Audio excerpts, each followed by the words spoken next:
Hi, welcome to the webinar, the White Label Session, a guide to hotel conversions, soft brands, and third-party operators.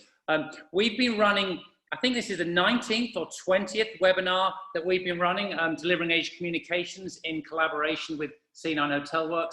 And this session has been the fastest subscribed session that we've had. We have, I believe, 600 people subscribed to. It's been a topic of real interest, and we have a number of genuine experts, leaders in their fields from all the key hotel brands, or most of the key hotel brands today. We have Andrew Langdon, and Andrew is the Senior Vice President of Development Asia at Accor. We have Chris Pusher, who is the Senior Director of Development Asia of Hilton. We have Serena Lim, who's the Vice President Hotel Development South, East Asia and Korea of IHG. We've got Marcus Aiklin, who is the Vice President Development Onyx Hospitality Group. And we have Catherine Montien Vichianchai, who is the Chief Branding Officer at Quo. We also have with us, as always on all of our webinars, Managing Director of C9 Hotelworks, Bill Barnett. And actually, we're gonna change things around a little bit today, because we're gonna start with you, Bill. And I think we're gonna be rejoined by you a little bit towards the end. But I'd really like to clarify exactly what we are talking about here, because I think there's some confusion in the space. Please, if you may clarify for us exactly the difference between white label and soft brands. Bill Barnett. Hi, welcome to the webinar. And yeah, there's a lot of confusion. It is Wednesday, so it's Negroni night here in Phuket, so that's exciting. So something to look forward to later on. And yeah, there is a lot of confusion when we talk about white label. It's kind of it's like talking to Donald Trump. There's a lot of confusion. What the hell did that guy say? But today, when we talk about white label, it's interesting because it's a broad term, and people say, oh, white label, everybody, I think our bottom line is people really misuse the term in terms of, when we're talking white label today, we're really talking about third-party operators. When, in our terminology, we're saying who's a third-party operator. A good example of a third-party operator would be somebody like Q Green in Bangkok, who's operating Wyndham properties and under Siamese Asset as a hotel owner. That's what we're trying to say with white label. Now, some hotel brands also say this is a white label brand because there's not a name attached to it as well. So white label can be many things. That makes things a little obscure. But I think for today's discussion, when I'm discussing, I have a presentation later on, we'll talk about soft brands. I think soft brands for us is interesting because it's when you have a brand which is a non-standardized product. So you have a non-standardized product which isn't necessarily a cookie cutter hotel, where there's definitions. I know with Andrew, everybody else is gonna have their opinion. I think it's gonna be interesting when we go through each of your presentations to say, what are you guys considering a soft brand? What are you considering to be white label? Because again, there is no true definition, which is a little interesting because it means it's an exciting space because you can be whatever you wanna be, right? So again, over to you, David. Thank you, Bill. Well, we're going to start with Andrew Langdon, SVP Development Asia at Accor. And so maybe you'd like to pull up your presentation, Andrew. But just before we start, please everyone put in your questions into the Q&A function below. I forgot to mention it earlier. So just a couple of little housekeeping points. We are in the hospitality business, so there's that Q&A function. Please put your questions into there. I will compile them and I will ask them at the end of the session. This session is being recorded, and we'll send the recording, and which will have all the individual presentations with it at the end, about an hour after the session finishes. Okay, Andrew, thank you very much indeed. Over to you, please. Wonderful. So I hope you can all hear me. Bill and David, thank you very much. And it's a pleasure to be here. I have to say I've got 14 slides and I've been told got to keep it to 8 minutes. So I do warn you, I will be going through some of these slides a little bit fast. You may not have time to actually read them all, but I understand there will be a copy of this slide presentation for you to have some more time to read. So let's get started, and I hope my time starts now. So let's start with the pros and cons of a franchise versus management, or what I call an HMA. And if I can be so crude in saying franchise is very much plug and pay or plug and play, as opposed to HMA, which is you give your keys away and the operator runs the hotel on your behalf. Now, I'm not saying one is better than the other because it's not. It's just what is most suitable for each party. And when I say each party, for the owner and the operator. In short, a franchise gives generally three benefits. You have the benefit of the brand, you have operational actual flexibility, but at the same time, the owner is directly responsible for the operations and the performance of the hotel. Under an HMA, it tends to be the opposite. So that's the short version, and happy to talk more about that.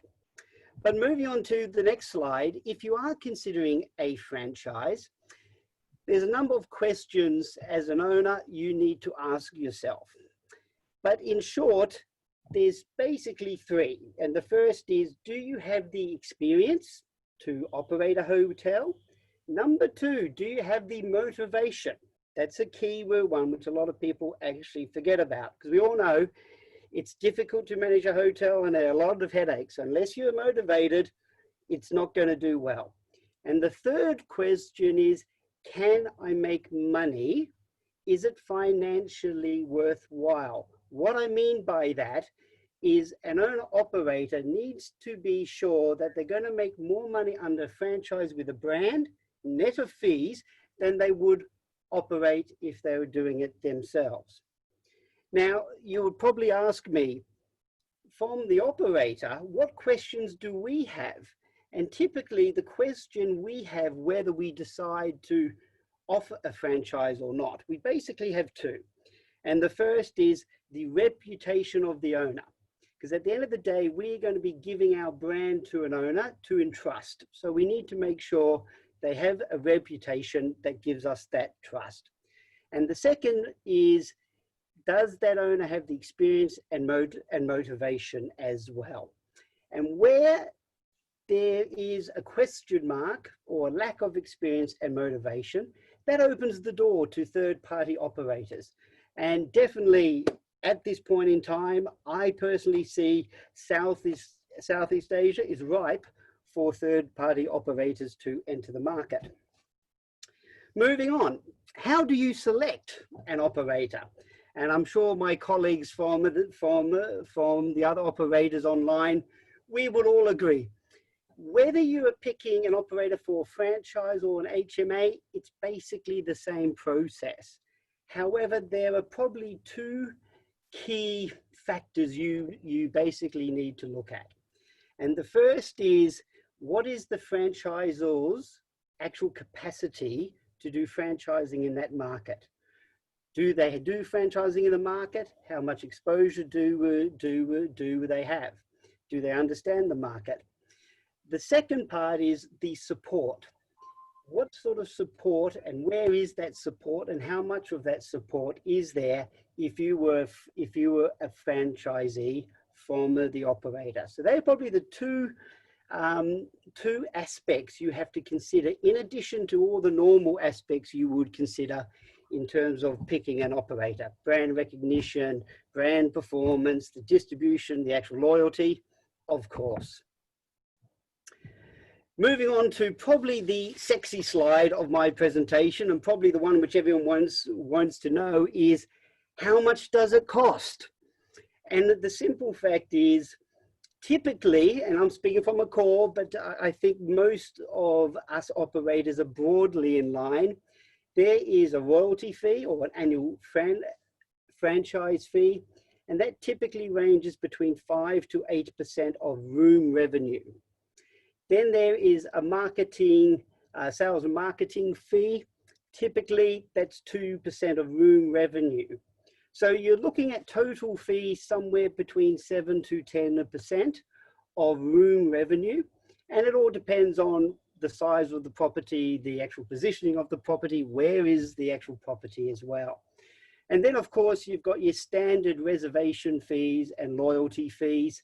They are the same whether it's a managed hotel or franchise hotel.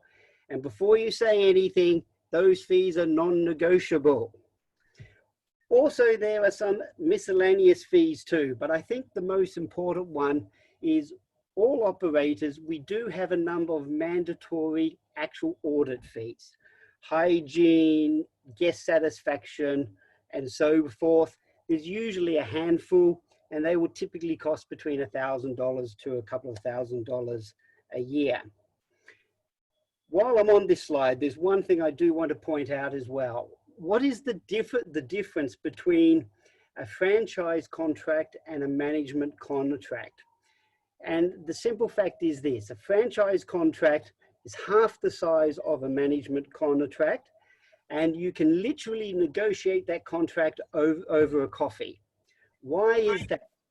Because there's only a handful of key terms in which to negotiate. As an example, are we going to negotiate and talk about a performance test? No, because we're not responsible for the operations of the hotel. The owner is. Are we going to talk about a budget approval process? No, because we don't get involved in the budgets, speaking from the operator. Pay limits, caps, approval of key staff, bank account controls. No, no, no, because that is purely in the control of the owner. So you can see the negotiation of a franchise, very simple, very straightforward, and I wish I could sign them every day of the week, because it'll make my life very easy.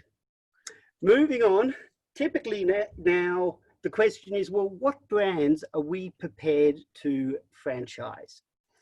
And what you have in front of you is the Accor brand deck, well, part of it. As you know, we've got a few more brands which are not on there.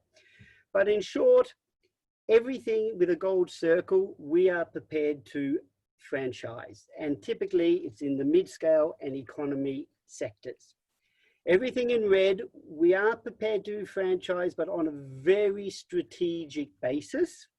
And the luxury brands, no way. We will not franchise those in any way, type or form. One thing I do want to give you, some hot news, which is yet to be announced. On the left-hand side of the screen, you see a brand called Mantra. That's our mid-scale brand in the actual Pacific. And I am proud to announce we will be bringing that brand and introducing it into Southeast Asia at the start of next year. And that's going to be our quick conversion brand. So we see there's a lot of scope for that as well. So you heard it here first. Moving on, this slide, obviously shows that a sizable part of the Accor network is a franchise network. But the real reason for this slide is we typically ask for Accor, what countries are we prepared to offer a franchise? And on the table on the left-hand side will give you some idea of what countries we are doing franchise in, and also the actual scope as well. But what is most important, we as an operator, for us to assess a country to offer franchise, we basically ask ourselves three things. The first is that country in the market, is it a mature market? Number two, is franchise law strong enough and protects both parties? And number three, do we as the operator have the infrastructure and support in place to properly support our franchisees? So, get direct to the point, will we offer franchising in the Thai market? Yes. In most Southeast Asian markets? Yes. Vietnam? No. So I hope that makes it very, very clear. Okay, then moving on. So this is a quick summary of the various options we have to do a takeover, a conversion, and franchise as well. So typically, we have a fast track conversion model, which is typically 3 months or less. A 6-month where some soft renovations are required, a bit of a pit, but not too heavy. 1 year, a bit more. And then a 2-year option, which obviously the hotel would require quite heavy actual renovations. And in that basis, we do offer what we term a white label option. And a white label option for Accor is a little bit different to what Bill said. For us, it means during the 2 year of the renovation, we will manage it on the basis of the hotel's name, but then with the byline managed by Accor.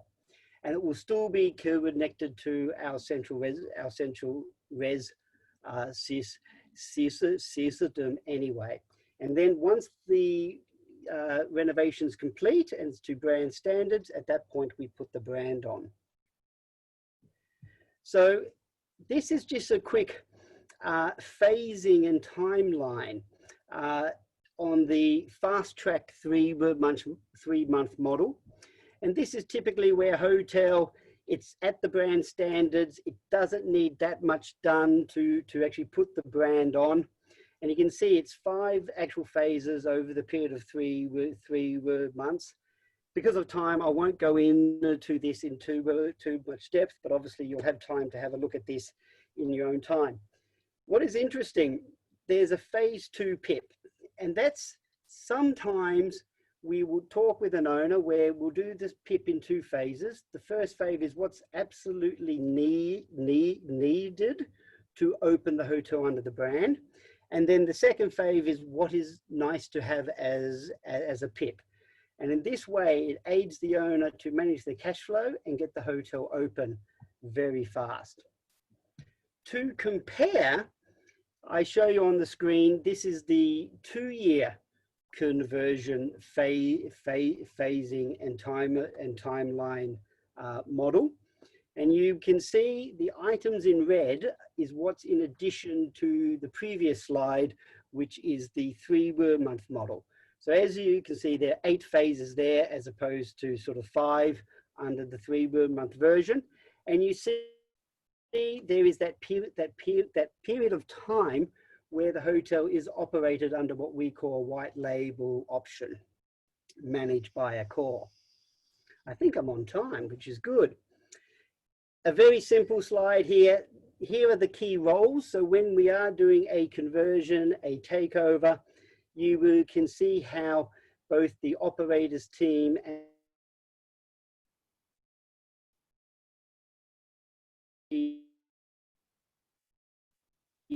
a very timely renovation of a property. Okay, I'm almost at the end. So what I've got here is 2 case studies which show the benefits. Of course, I would show the benefits of putting an international brand on a property. And the first one here is the Pullman Phuket Panwa. We signed a management contract on this property in April 2016. This was a quick version of a conversion. We did that in a very short amount of time because it didn't need much in the way of a renovation, and the PIP was quite limited. But on a like-for-like basis, on a stabilized basis, you saw that RevPAR increased by 30%, GOP increased by 10%. But the interesting thing is direct bookings increased by 48%. And obviously the net result is the RGI climbed up to a 91.3 level. So a great, great success. One other case study is the Park Lane Hong Kong, which is a Pullman hotel. This is a franchise which we came into effect in 2015. And even in a hyper competitive market as Hong Kong, RevPAR increased by 11. And again, direct bookings increased by 50%. So you can definitely see the benefits of having a brand and the power of that central reservation and loyalty, how it can really jumpstart the direct bookings. And of course, the RGI went up to 103.4. This is the last slide, just shows some examples of sort of hotel conversions Accor has done. I'm not going to go through all of these, but I would like to point you to the photo in the bottom left. And this is the Windsor Suites Hotel in Bangkok. We signed that in 2019. And that's basically under the 2-year conversion model. So under that, we are operating that hotel managed by Accor, so as a white label, while the renovations are going on. And we're looking to complete the renovations and open that hotel sometime in 2021. So that's all for me. I think I managed to keep it on time. David, I will hand it over to you. Just about. Thank you so much, Andrew. Some great insights there. We're going to move directly on. Chris Pucha, he is the Senior Director of Development Asia at Hilton. Chris, what do you have for us, please? Just a second, joining you now. Good afternoon, everyone. And thank you, Andrew. That was very insightful. A lot of things that are definitely, industry standard or across the markets here in Asia are common to us all operators. And it's always interesting to see that. Thanks also for unearthing some of the secrets, because they're not really secrets. I mean, we're all transparent about things. I need to pivot a bit with my presentation now, because you've covered some of the things that I wanted to talk about, but that's okay. So I'm gonna talk about a fictitious hotel that's located in Phuket, and we're gonna call it Khun Bill's Resort. And so Khun Bill's Resort, managed by Khun Bill, has been around for 20, 30 years. It's been fiercely independent. He's been standing his ground through crises, through success, time and time again. But now he's coming to a point, 2020, COVID, he's tired. His passion really lies in webinars, and he's just tired of managing his resort. His kids are not interested in joining hospitality. So he's like, okay, I'm gonna find someone else to manage my property for me. So he could go to the white label brands, which were talked about a bit earlier, I think, which he'll talk about at the end. But he's also considering some of the major operators. Now, why is he considering some of the major operators? He's always been alone. He's always been working, hard with third-party partners, OTAs, highly reliant on OTA business and wholesale business and so on. And he wants to now tap into distribution of some of the larger chains. He wants to, leverage that scale. He wants to join. He wants some of that power of those commercial engines. Overall, he just wants to, improve his top line and bring up those profits. But at the same time, he's also a little bit nervous, especially right now, coming out of this crisis. Because the question is, how are we going to come out of this crisis? How is the competitive landscape going to look? He's thinking he's going to feel a little bit more safe joining a chain. But Khun Bill's Resort, much like the owner himself, has his own identity. He has his own story. He's his own brand in his own right. So he's not a Waldorf Astoria. He's not a Hilton. He's not even a DoubleTree. So he comes to us and he says, look, I want to keep my hotel the way it is, my story, my name, everything about it, my team, my uniforms, but I'm actually looking for a management contract. And how can you help me?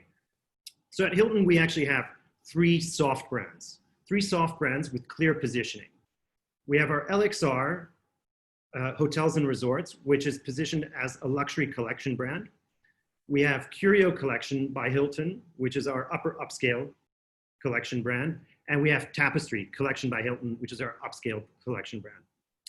So upon initial discussion with Khun Bill, we realized, he's no Waldorf. He's never wanted to compete with Anthony Lark on Phuket. He doesn't have a lot of meeting space. So, he's a real family-friendly kind of resort, but, has never really been pushing the rates too much. He's a really good, solid 4.5, 5-star hotel on the island, which is really what created the island's tourism, 20, 30 years ago. So we've started talking about the Tapestry brand. So what's going to actually happen if he joins our Hilton family is that Khun Bill's Resort is still going to remain Khun Bill's Resort. His property is going to be the hero. The global endorser is going to be the soft brand, is going to be Tapestry Collection by Hilton. And you need to think of it this way. As you may have known from past holidays, when you go to Phuket, you drive up to Khun Bill's resort. It still remains Khun Bill's resort. His sign is still the same. But what he's going to have is a little plaque at the entrance that says Tapestry Collection by Hilton. But also when you go online to look for him, you're going to see the name Hilton and Tapestry Collection by Hilton associated with his property, which is obviously going to help him through search engine optimization, et cetera, et cetera. All of this, of course, backed in the background by the Hilton Performance Advantage, essentially the commercial engine that is Hilton. So all of this sounds great. So we've had our first meeting, we're really excited, and Bill says, hey, where do I have to sign? But, you know, Bill's been around, has a lot of friends in the industry. So he talks to his buddy, Khun Charlie, up in Bangkok. Khun Charlie says, hey, wait, before you just sign anything, you know, let me talk to this guy, let me have a look at, you know, what they're offering and so on. And so while we're preparing the key commercial terms in the form of a letter of understanding, there's also one more very important component that needs to be considered. And this is probably the most important thing of this part of the presentation, is the product improvement plan. So what is this product improvement plan? Essentially, it's going to be a plan that identifies the upgrades required to join the brand. And I'm going to talk a little bit about this more in the next slide. But I think the important thing to understand here is that this is not just, you know, putting some logos up or so on. It's quite a bit more comprehensive. And this is where a conversion can actually be a bit difficult, time consuming, and resource consuming, meaning it can get expensive. What is this product improvement plan? I looked it up earlier today, a definition. So, a document detailing the property upgrades and replacements that will be required if a hotel is to be accepted under a specific hotel brand. Basically, if we're gonna put up that little plaque that I mentioned earlier next to Khun Bill's resort signage, and we're gonna put him into the system, he has to do X, Y, Z to get there. Now, what does this all, you know, include? Actually, you think that you know, it's the logos and maybe it's, you know, the soft pillows and it's the great mattresses and the whole sleep experience, or perhaps it's the great buffet breakfast that you expect typically. It includes that as well, but it's a little bit more complicated. And here's where it gets a little bit expensive. Key ticket items many times that people don't think about, first of all, IT. So IT, the whole point of joining a big chain is to connect to the system. You want to be connected to central reservations. You want to be connected to those accounting systems, as well as other systems that might be proprietary to the brand. That's going to cost money, not only in software, but potentially also in hardware upgrades. The next step, oh, before I move on, you know, in today's connected world, guest-facing technology, you know, the Wi-Fi has got to be better than the Wi-Fi is at home, or at least as good. Internet speeds, you know, you have people in several devices in the same room trying to stream and so on. That requires a lot more connectivity than what a lot of resorts are traditionally geared up to deal with. The second big point, fire life safety. And this is something that people always underestimate. A lot of the big chains like ours and some of the others who are speaking today, our fire life safety standards are actually higher than local code. And this is for a number of reasons, but this is probably the most non-negotiable point out of the whole product improvement plan. We need to have fire life safety in place for our team members and for our guests before we can even open up and start operating the resort. And the last part is MEP. MEP meaning everything related to engineering. So typically if something has the potential to fail, if you're going to have power outages, if you're going to run out of water during certain parts of the year, that's not going to work. You're probably going to have to upgrade your systems. The other thing, if your systems are probably about to die in the next couple of years, we'll probably insist on replacing them now before we take over. So all of this can add up to be quite costly. So at the end, you say, Khun Bill's like, wow, now I'm facing this big bill because, you know what, actually, I didn't really maintain my property that well over the years. Maybe I should have. Maybe I shouldn't have taken those holidays, you know, to the Aman in Greece. And here I am today. So he says, well, is this still going to be worth it? Actually, it is. So time and time again, it's proven the uplift in performance is there. So typically after conversions, we see, especially hitting your fair market share of usually a competitive set, happens very quickly within the first 12 months. And your RevPAR increase really starts from month one after the conversion happens. That's all for me. Thank you very much. Excellent, Chris. Thank you too. I can't wait to stay at Kumbill's resort. I have to say, let's just hope he's going to be there and not at the Aman. Thank you, Chris. That was really fascinating and a good look at the space. Serena Lim. Serena, I'm going to pass over to you now, please, if I may. Vice President, Hotel Development, South, East Asia, and Korea for IHG. Serena, please. Fantastic. Thank you so much. Thank you. And thank you all panelists for paving the way for this session. Firstly, good morning, good afternoon, and welcome. I wish I could meet all 600 of you personally and send my greetings to all of you. Unfortunately, I can't, and I look forward to the day that I can. I hope you're all keeping well and safe. So with Andrew and Christian's very informative session, I need to think as to how I can make this a bit more interesting. They shared a lot in terms of what is the differences between a HMA, franchise agreement, why an owner would want to go for a chain, third-party operators, conversion process, PIPs, fire and life safety. So all really interesting stuff that is very true and real to us big chain operators. So today we're here to talk about conversions, soft brands and white labels. Now, before I dive into that topic, I first like to share IHG's priorities and our way of working, because this sets the context in the way we at IHG view conversions and our brands during these interesting times. So IHG, we are your trusted partners. So from all the owners out there, we want to be your trusted partners. And the reason why we say this is because, there are 3 points that I like to set the context as we move forward with the lens of IHG. The 3 points are very clear. One is that in IHG, we are here to support our owners, our hotel teams, and we're there for them. 2, we will continue to focus on what we can control for IHG, our guests and our owners. So this means, for example, giving our guests the confidence to travel. And so we must be laser focused on, for example, cleanliness, guest experience, the brand, but also in ways that are cost conscious to the owner. Because ultimately we need to deliver financial results. And the third point is that we will pull every lever that we have to drive commercial performance and recovery. So I wanted to share with you the way that we think and the way that we act at IHG, because when we talk about IHG's approach to soft brands and conversions, I think it will be a much clearer lens. Now, the next few slides that I'm going to share with you, I will do it pretty quickly because you'll be also getting a copy of our deck as well. But I wanted to frame 2 brands for you, which is the Voco and Indigo, which are non-cookie cutter upscale brands. And I'm going to share this with you as we move through our discussions on conversion. So Voco, very quickly.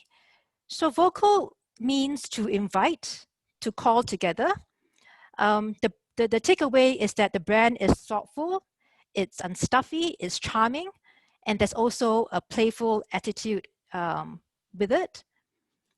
The Voco brand is actually a conversion-friendly, ROI-centric brand.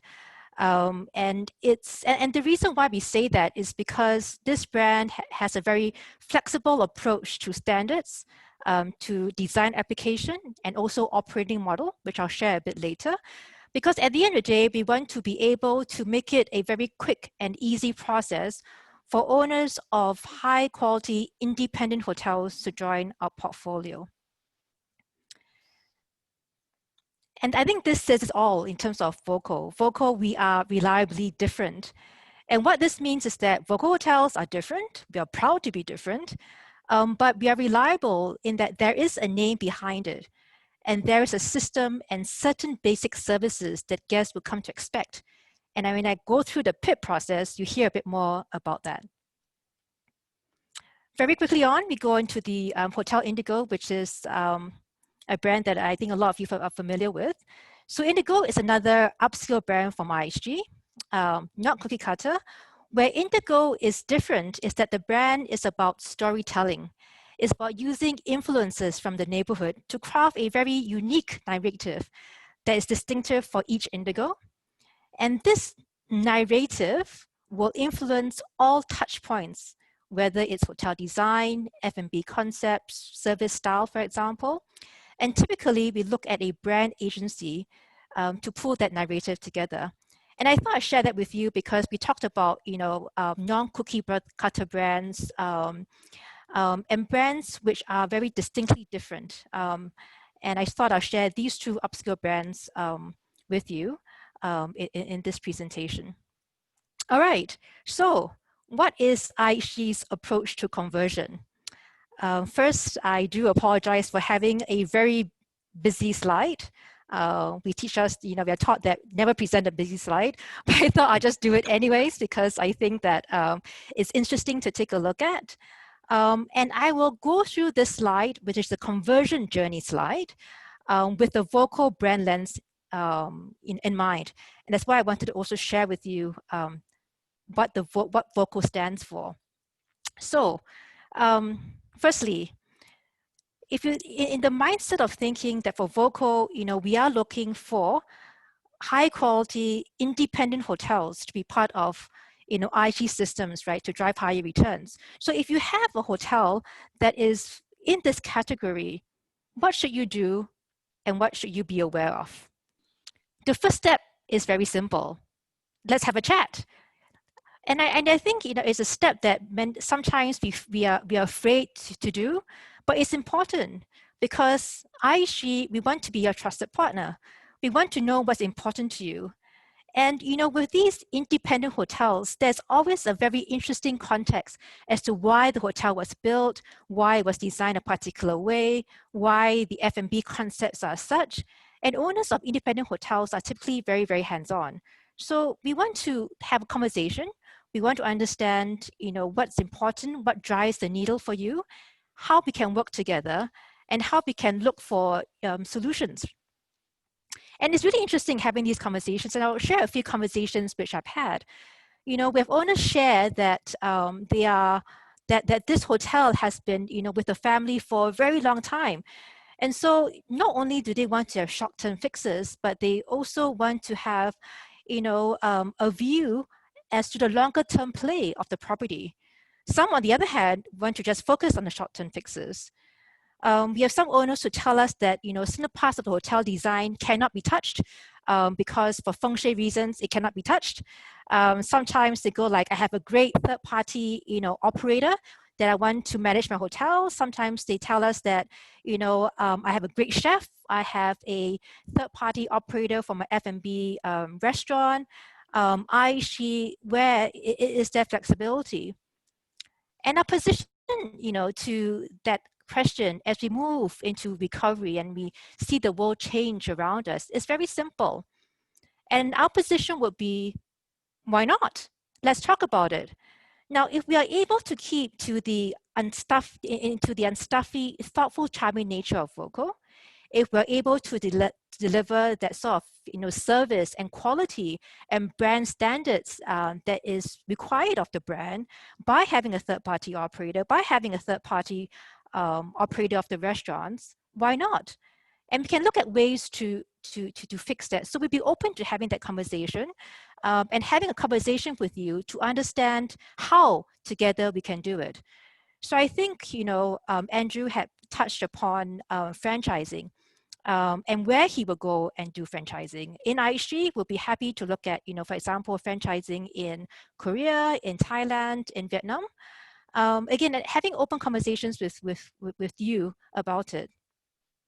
Now, at the end of the day, a partnership needs to result in higher returns in order to have a good partnership. And in some cases, there is no higher return. And it could be due to many reasons. It could be due because of, location, of low key count. And sometimes it could be simply because there is a misalignment of roles and responsibilities in the partnership. And we'll be upfront about it. So let's talk, let's have a conversation. Let's see how we can work together to drive confidence back, so that our guests continue to travel and we can, again, restart this wonderful industry. So let's work together about that. So if you were to ask me, IHG, is there flexibility? My answer to that question is actually very simple. I'll say there is flexibility, but we must first strike a fine balance with, number one, doing what is required to bring the customer in at the new price point, and two, between short-term views and longer-term preservation of the asset and health and safety. So these are the two things that in IHG we will always keep at the back of our minds and work with our owners to resolve that solution, because the road ahead of us is going to be, choppy. There's going to be twists and turns, and we need to understand the framework of us working together to able to work at pace and to move together. So that brings me to the next topic, which is the PIP, or the rebranding plan. And it's usually a topic of great interest, so I thought let's hit it straight and let's have a conversation with it. In IHG, we work on 3 basic principles, right? Number 1 is that we will take a cost-conscious approach, but there are certain things that, we have to comply with. It was raised previously on this call: health, safety, security, cleanliness, no compromise, right? And this is what we call foundational standards that is non-negotiable, and our guests expect the same. Secondly, with a brand on the hotel, guests do expect some visible change, like a refresh, a different look and feel. When they enter the hotel, it should feel different, it should look different. I've shared that Voco has a sympathetic design application. So what we do for Voco is that we retain the existing design and we layer on the Voco thread via artwork and accessories to reduce cost.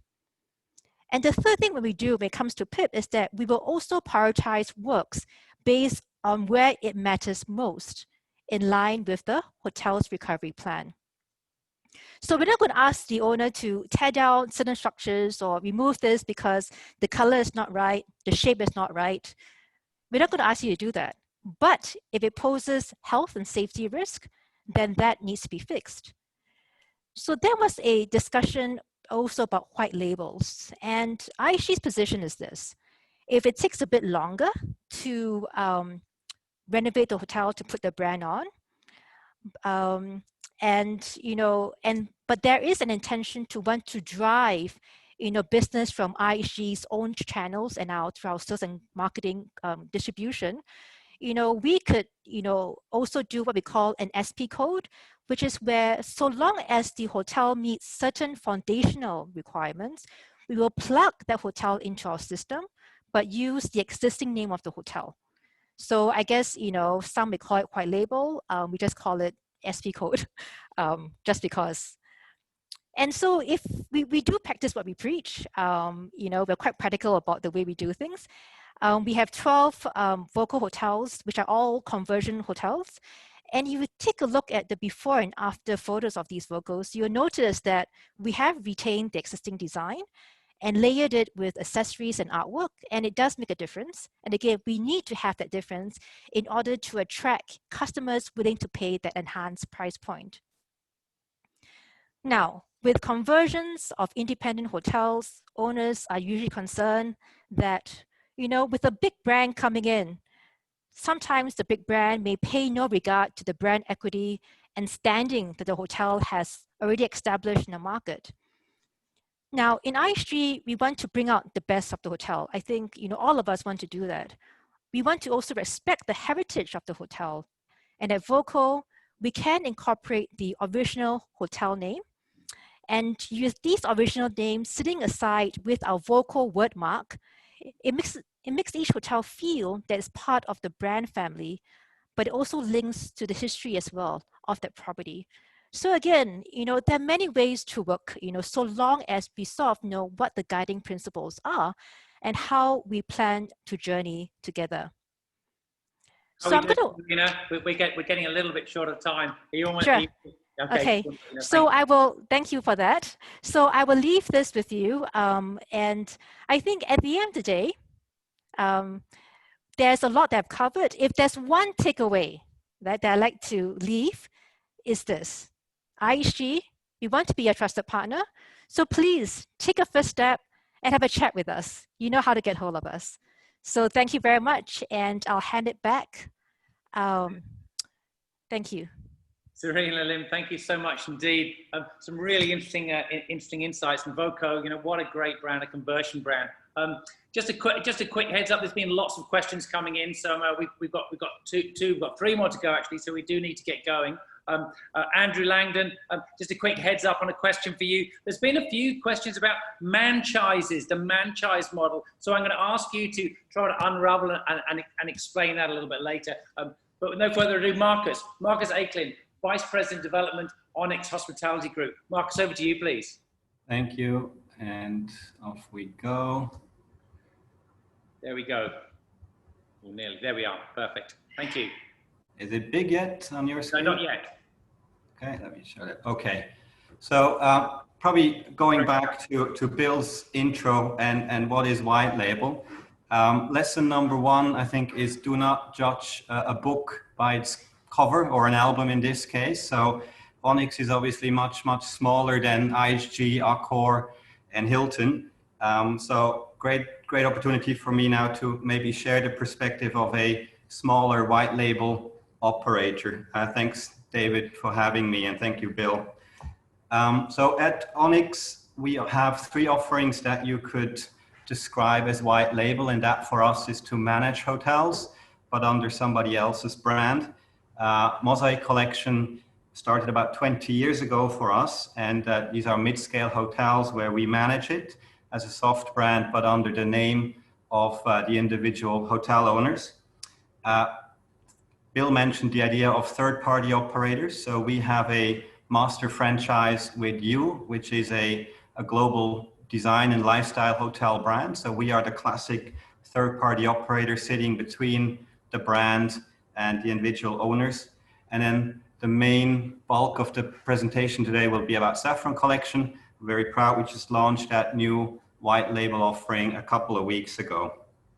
So Saffron Collection, our partners, they come to us because we are like them. We are Asian, we are owners, and we might think a little bit like them in that respect. And because we're owners, the mindset is really sort of driven around creating returns and profits, but also a bit like what Serena alluded to, stories are important. So we built this collection about compelling stories.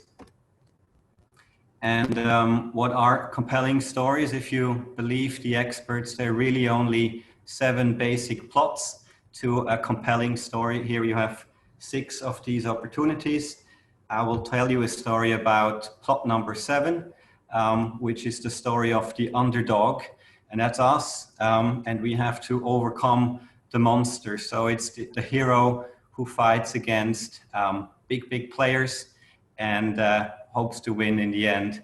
I'm sorry if I offend anybody here from the perspective of little Onyx and maybe some of the independent owners. It's actually the big operators who we're competing with. So here he is, big brand operator. He comes to our city. He wants to dominate. He wants to pick on us little guys.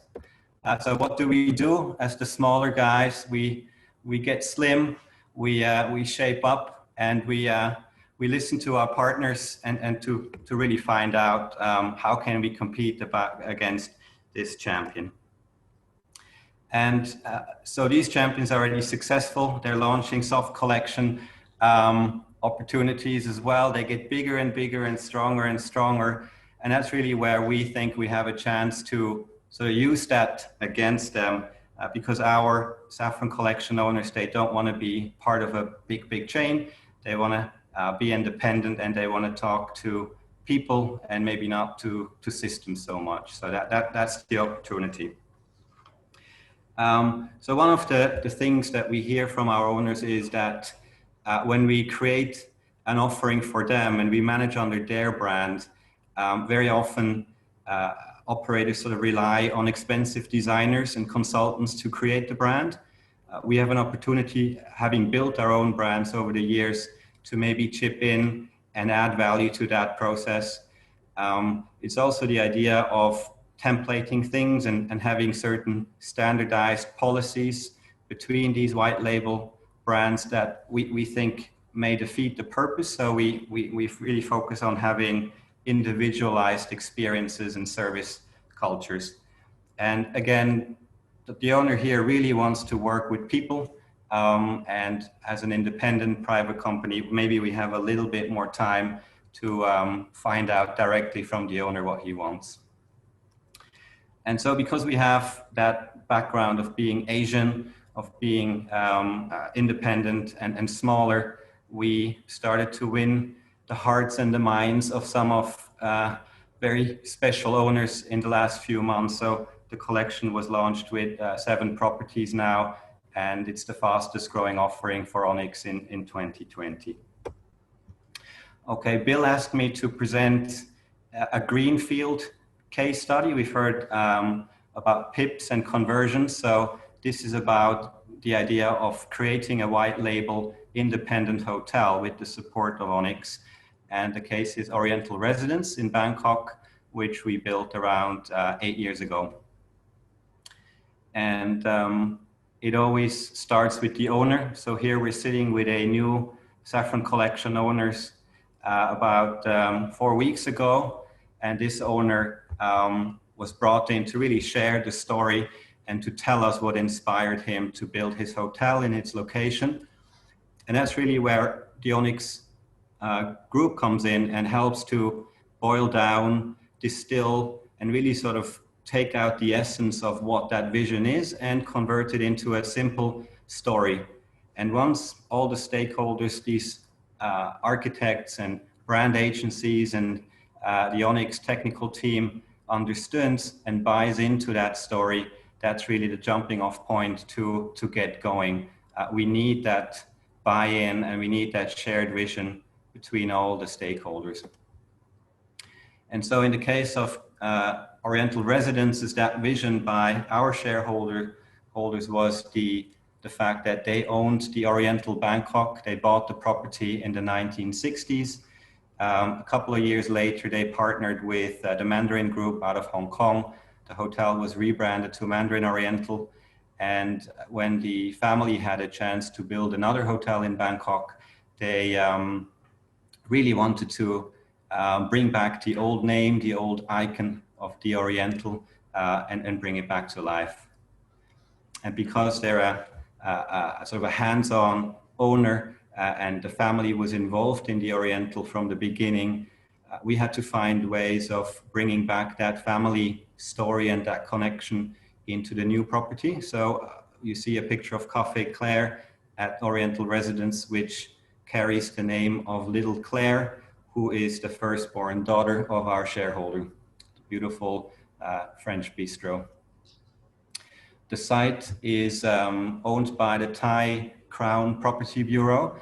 And before we built the hotel, it was used as a small office for the Thai Construction Association.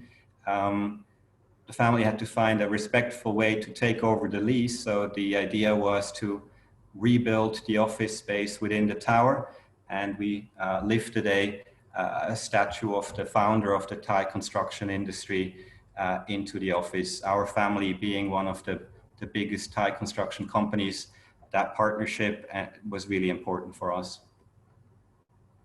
And we're in a beautiful part of Bangkok, surrounded by gardens, lots of embassies, beautiful heritage buildings. So with that story in mind, we were able to lift some of the color scheme, some of the motifs of that Dutch embassy residence and implement it in the rooms.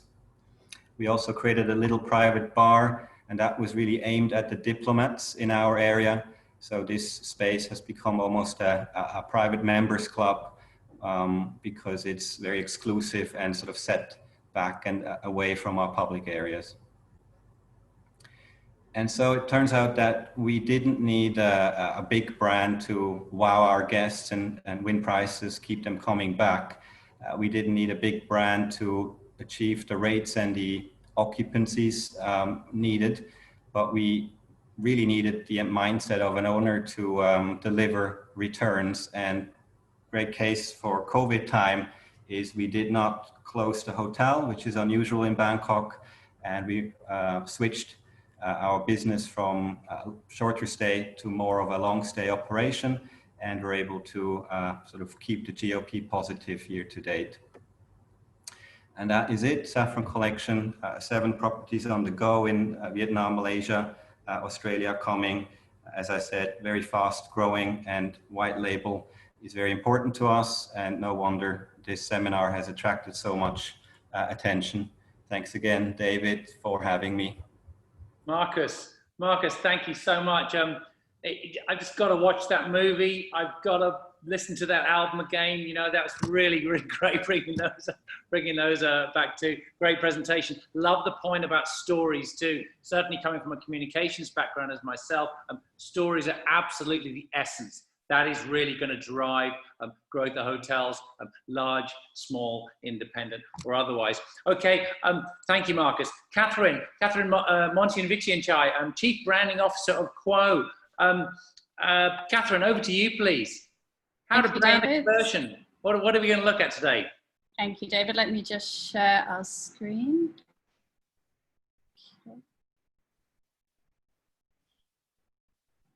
Okay, can you see my screen in full size? Yeah, I can hear you loud and clear. Thank you.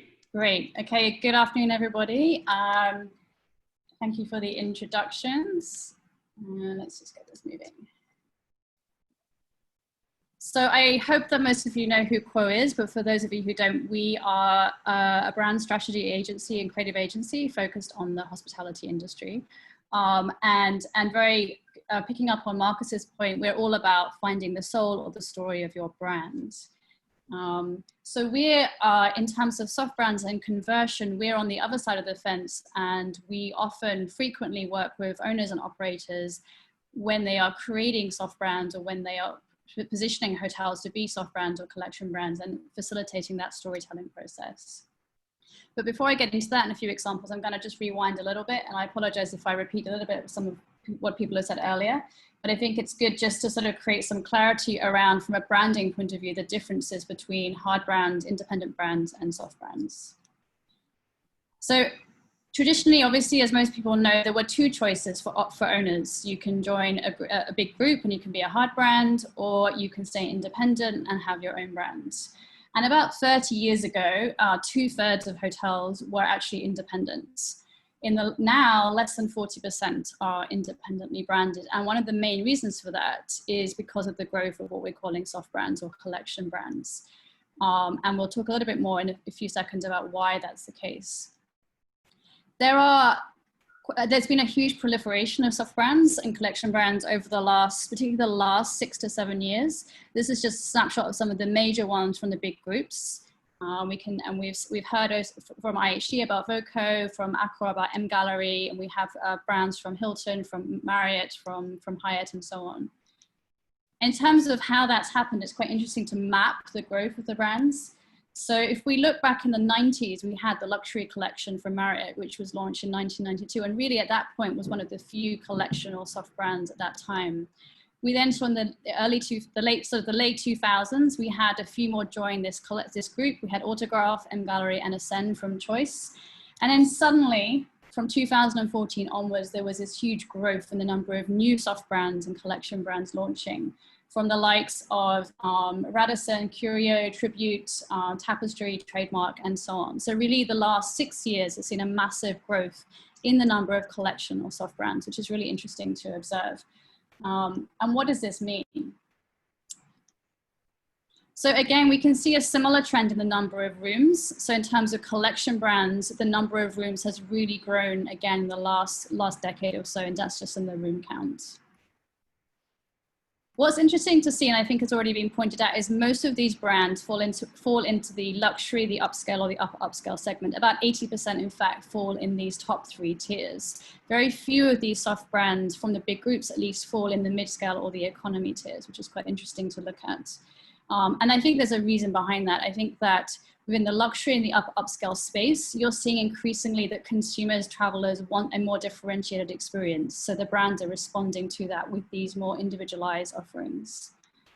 And even going forward, we don't really see much change in terms of how that will move in terms of the future.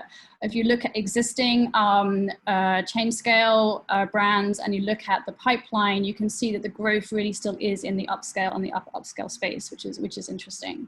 I think we're seeing a few more launches of soft brands in the mid-scale space, but it's only just starting, and maybe that's an area to watch in the future. So why are soft brands so attractive? I think there are a number of reasons why owners gravitate towards soft brands and increasingly are gravitating towards soft brands. I think the first reason is to do with the guest, to do the changing consumer. We talk a lot about millennials and Generation Z, and they are looking less for the cookie cutter experience, and they're looking more for individuality, for experiential destinations, for one-of-a-kind experiences and moments. They're looking for authenticity, they're looking for locally rooted experiences and culture, and they want to feel connected to that hotel experience. And that often comes through a story, through distinctive design, through interesting F&B experiences. Generally, that is not offered by the big hard brands, and that's why they are gravitating towards more independently managed properties, or at least those that appear to be independent. The second reason I feel that, and actually Sebastian Bazin, the CEO of Accor, sums this up quite well, people used to prefer money well spent, and now they want time well lived. So the second reason, I think, is about the owners. And we're seeing this a lot in Asia, but I think it's a similar story around the world. Owners want more flexibility. They want, many owners, particularly in this part of the world, maybe are working with the big groups. They have a hard brand with some of these big groups. As they start to open a second, a third, a fourth property, they're starting to feel like they know their way now. They want a property, a hotel that expresses their individuality a bit more strongly. So that's when they start asking for, okay, what other brands do you have in your portfolio? What else can you offer me where I can keep my identity? I can keep my name. I can keep my vision for this property. We're also seeing, particularly in countries like Vietnam, a number of owners coming from other industries, from other sectors outside hospitality. And the hotel that they're building, they have no experience of hospitality or very little, but they're looking for a hotel as a legacy project. And when it's a legacy project, there's a lot of personality, there's a lot of passion that goes into it. They don't want to be a regular brand. They want to express their personality, they want to express their legacy, even their ego, through this hotel project. And so that's why they fall into these soft brands and why they look for a collection brand. They don't have the time or the means to manage or operate the hotel themselves, but they do want a hotel that talks to who they are as an individual. And of course, as we've seen from the previous panelists, it's a win-win for the big groups. This is a nice quote from a developer at Marriott, where this idea that we want to underbrand the hotels from the traditional Marriott badging so that the independent travelers don't get turned off. But at the same time, we want the pipeline of Marriott Awards customers to be able to find our hotels and to use their points. So I think it's working for the consumer, it's working for the owners, and it's working pretty well for the big groups like Marriott. But it's not easy. Most soft brands require an owner to invest in a significant brand creation process. So it's not a plug and play brand. When you're working with a soft brand, when you sign with a collection brand, it's not just hand over the keys and we'll run it for you. You have, as an owner, you have to invest in creating a story, in creating a brand for your property. And this is where an agency like us, like Quo, steps in. And I think it's important to point out at this point that not all soft brands are the same. From our experience working with different developers and different groups, we can see that there are typically two models of soft brand or collection brand. The first is where it's a brand-led framework with agency facilitation. And what I mean by that is it's a brand where I'm going to give you the example of M Gallery from Accor, where there is a very strong framework in place for how you define yourself as an M gallery. There's a very specific framework and methodology that you follow. It still requires an agency to support in the execution of that methodology, but there is a very strong framework that us as an agency working with the owner and working with the Accor team have to follow. The second type of soft brand is where there really is no framework or very little framework or guidelines in terms of how you build your brand as a collection. And this is where it's a more of a full agency-led process. So this is where we as an agency would get much more involved and maybe use our own methodology, our own frameworks to help guide a hotel owner through the process of identifying their story, their identity, their USPs, their competitive positioning, and so on. An example like that would be, for example, the Hyatt Unbound collection, which as of last year when we worked with them, they did not have a specific framework for an agency to follow, and really it was left to the agency to support the owner through that process, holding their hand all the way. It also varies in terms of the amount of involvement different groups give at different steps in the process. So some brands are very hands-off, some brands are much more hands-on and have to approve every single step. So these are just important things to think about as an owner when you're considering these different soft or collection brands. So I want to talk a little bit about our work with soft brands and take you through very quickly 2 examples of recent projects where we've worked with owners to identify themselves within a soft brand collection. So we have a proprietary process at Quo, which is where we're forming the brand, what we call the brand culture or the brand DNA, the brand story. And while we don't necessarily follow this exact process for a soft brand, for an M gallery, for an Unbound collection, for a tribute or a luxury collection offering, we keep this very much in the back of our mind as the way to build and envisage, bring to life the brand positioning and culture activation of that hotel. So about a year and a half ago, we were approached by a hotel in Vietnam. And they were investing a significant amount of money in property upgrades and expansion in order to become more competitive in their market. They were looking to reposition as a luxury brand from an upper upscale positioning. And they decided to convert from an independent to joining the Hyatt's Unbound collection. They chose the Unbound collection because they didn't want to lose their branding. They didn't want to lose their name or their identity or any of the character or personality they'd built up. But they did need a brand like Hyatt to uplift their positioning, help facilitate the uplifting of that positioning, and just to give them that additional distribution and marketing power. So through their collaboration with Hyatt, we were approached to support them as they went through a storytelling and hotel repositioning process. So as part of this kind of whole upgrading and expansion of their facilities, we had to help understand how they were going to make that transition from upscale to a luxury offering and what it meant to join the Unbound collection. And it's a complicated process, and it takes a lot of work on all sides really to guide a client, to guide an owner through this process. They're very used to running their hotel as it's always been. And I think this is the case with all conversions, but to try and get them into the mindset of what's required to make that positioning shift, but also to conform to the requirements of a collection brand, albeit a soft one at that.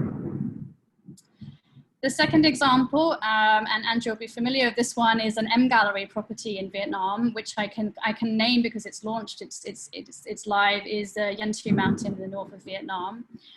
This was a process where we as an agency got involved in 2 angles really. We were brought in by the owner to brand the entire destination. It's a Buddhist pilgrimage site, which was then turned into this enormous 13th century style village designed by Bill Bensley.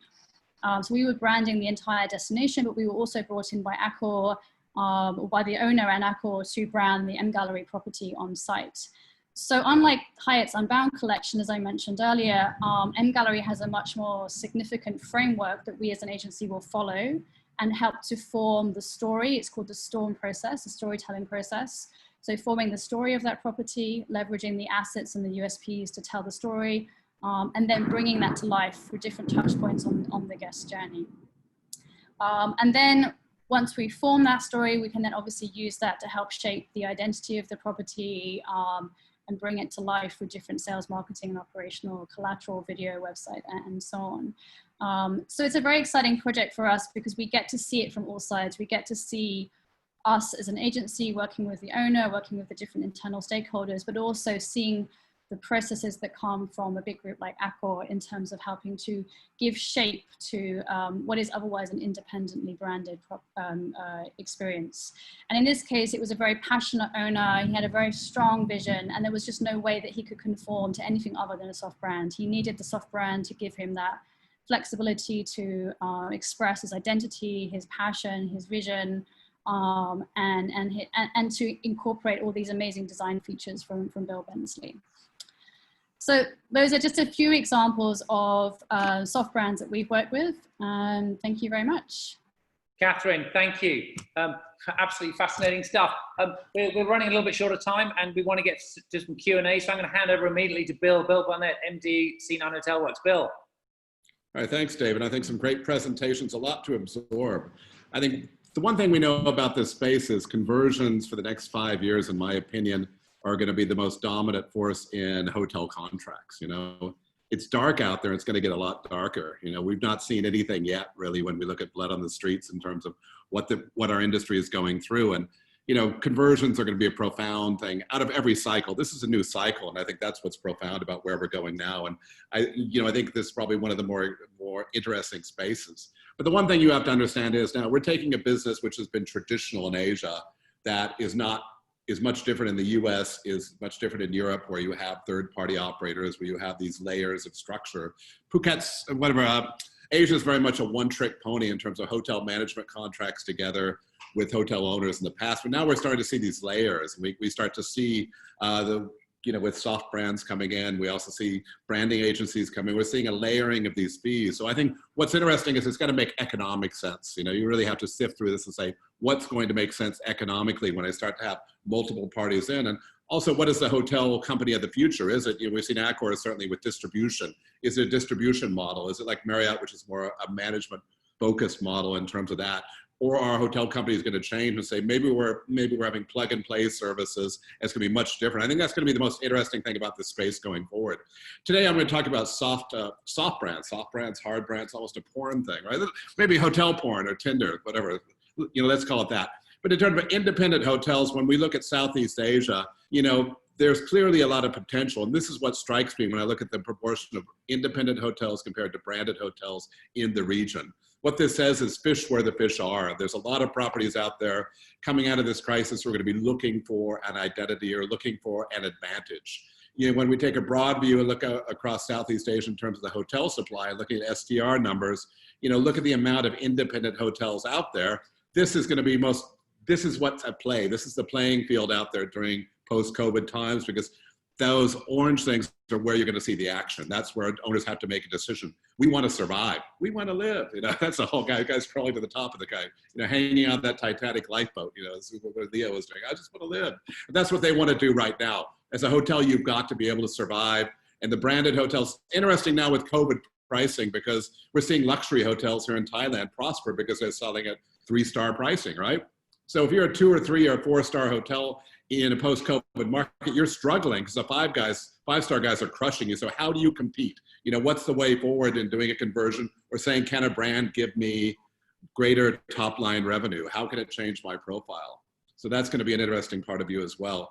Again, going back to when we look at independent hotels versus branded hotels, top 5, we're looking at these countries where, Thailand, Malaysia, Philippines, Indonesia, Vietnam. Again, we're seeing a huge proportion of independent hotels. So that's exciting for us, certainly. And when we look at, in terms of existing hotel conversions by tier, again, we're seeing where the potential lays in terms of the chain scale here, in front of us, which is certainly in the upper mid-scale, upscale, tiers as well. So that's where we're going to see a lot of the action for the conversions. I think we also took some time and looked at soft brands by hotels in Southeast Asia, okay? And when I go back and I'm saying, what is soft brand for us? A soft brand for us, again, goes in terms of when there's, when we're looking at M Gallery, when we're looking at these kind of offerings, Onyx, in terms of these offering, Autograph Collection as well. And who are the leading players in here? We did a quick run through this week and saw who's out there in terms of what's existing and what's in the pipeline. And the pipeline still is unfulfilled. I think that's where we're going to see the action going forward. You know, we're seeing this pipeline of these properties. So we're in the early days. If I were to look at this type of figure in the US or Europe, I'd see a very penetrated market in terms of that. But what I was saying with Asia is we're still on the bottom end of the cycle. I think certainly going and, you know, seeing these groups of what we're seeing is, you know, again, we're seeing whereby there's, you know, in terms of new built hotels versus conversions. And conversions, that's where we see the big numbers. You know, these are the guys going after and saying, this is where we're taking a hotel and converting it to another brand versus the new builds, right? And I think that trend is going to continue. Interesting, the pipeline hasn't caught up. So I think that what we're seeing is there's a lot of hotels out there yet to reach that decision. This is when the next year or two where we're going to see things come unhinged, you know, certainly in our estimate. I think, again, when we're looking at these type of properties and the brands, again, we're seeing the Accors, we're seeing, you know, you can see where the numbers are. I think we're going to see basically every hotel company in the region embrace white label, because this is where we're going to see the opportunities. We're going to have people who want to be heard. You know, in Southeast, you know, in Asia, it's always trailed the West in certain trends. But in time, people understand, they know how to run their hotels, or they want to hire somebody else just to, you know, but they want their own brands, they want their identities in there. So that's what's exciting for us. When you see this brands thing, it's not as large as we see in America or in Europe. So again, the playing field's not as big as you think it is, but it's going to get a lot busier, as Catherine said earlier on.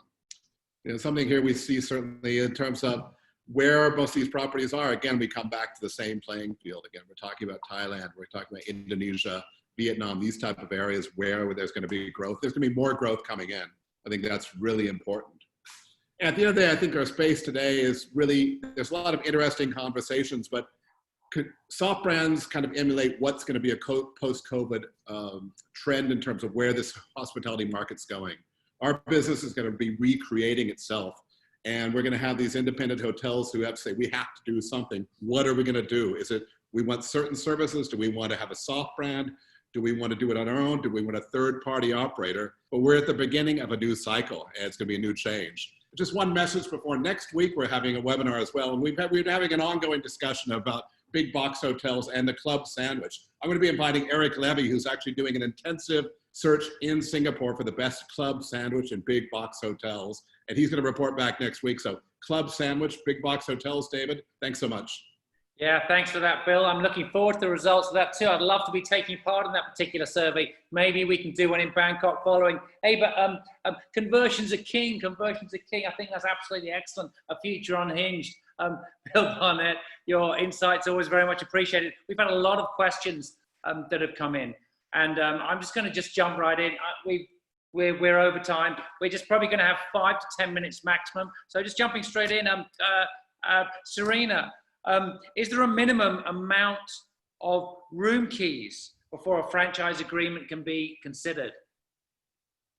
Well, it depends, but it has to make sense. So if I had to give an answer, I would say that we would probably want to look at, you know, at least a minimum of, so the brands that we franchise would be, you know, not all brands we will franchise, but for brands that we franchise, we probably look at minimum 200 rooms, maybe I'll say, okay. Just to give a figure.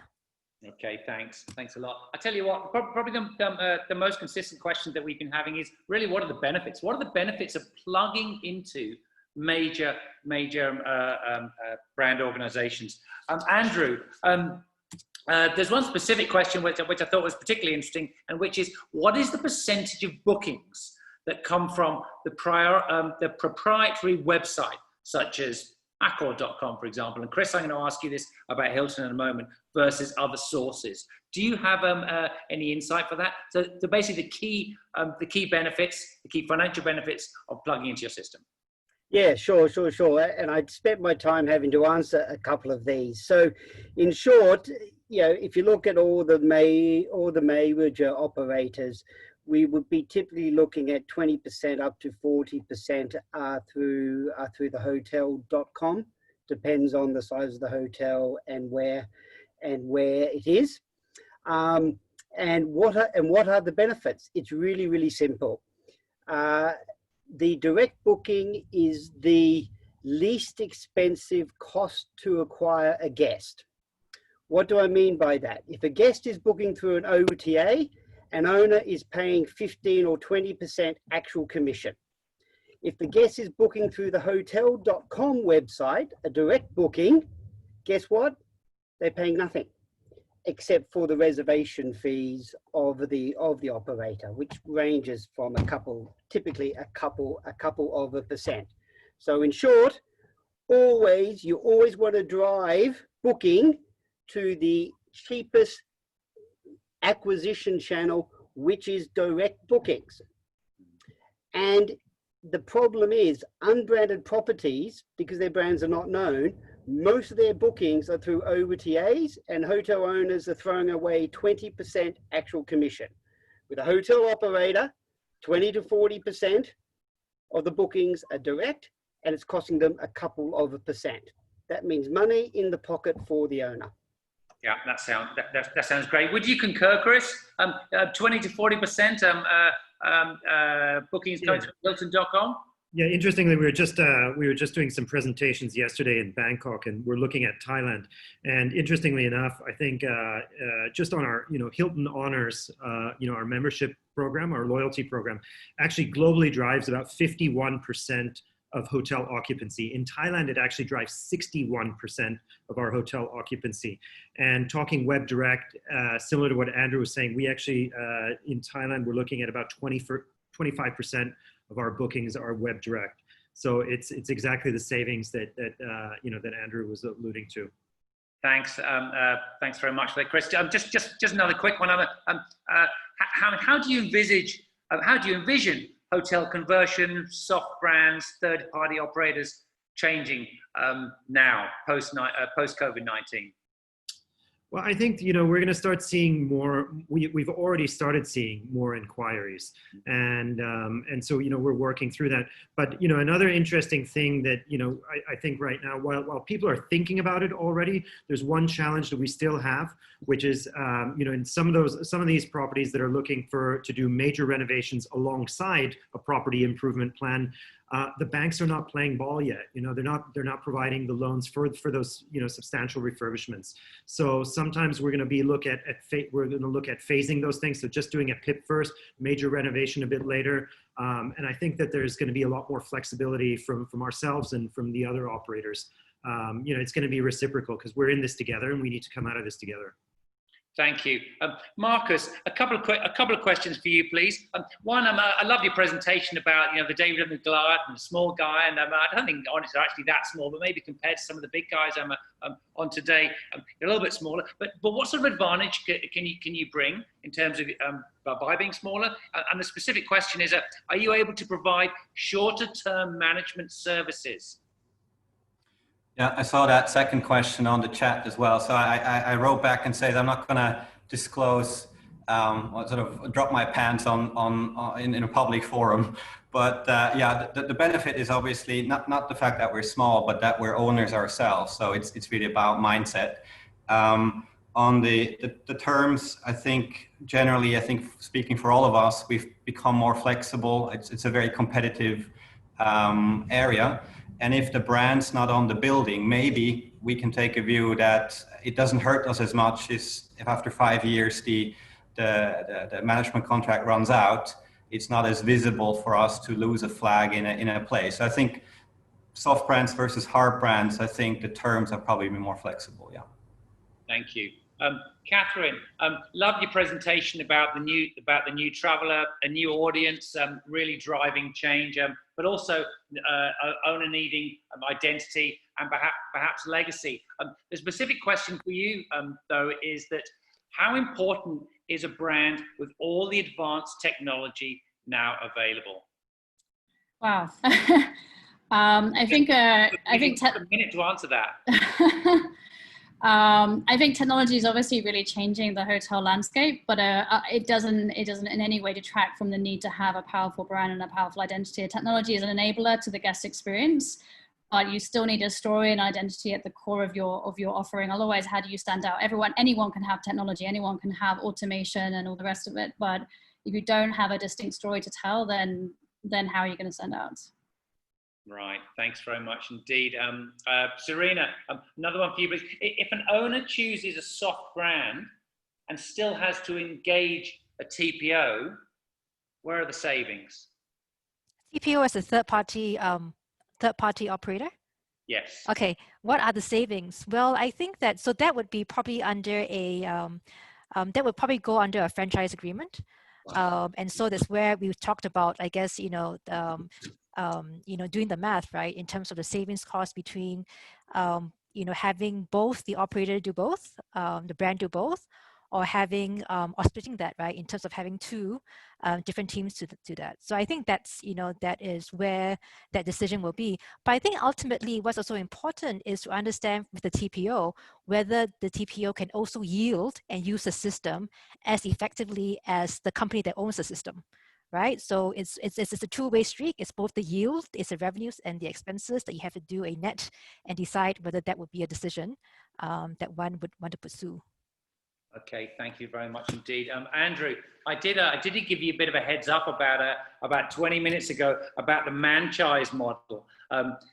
This is a bit new to be honest with you, but for those who are not familiar with it, it's a combination between franchise and management. What are the best criteria for this to work?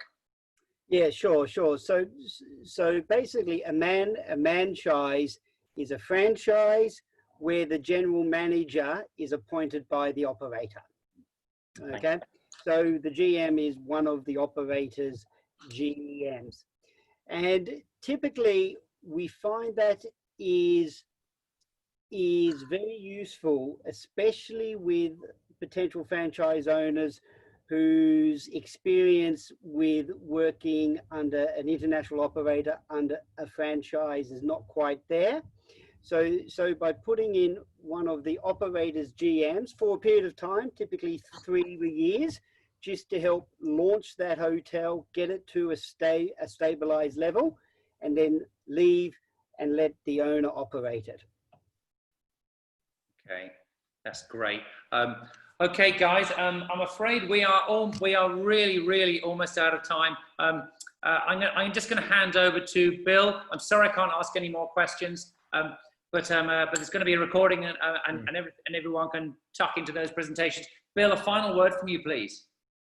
Okay, thanks. It's Negroni night down here. And actually, franchising, I take issue with that. We need a gender-neutral name for that because, some GMs are women too. So, we hope a lot more are going to be women. So we got to change that term.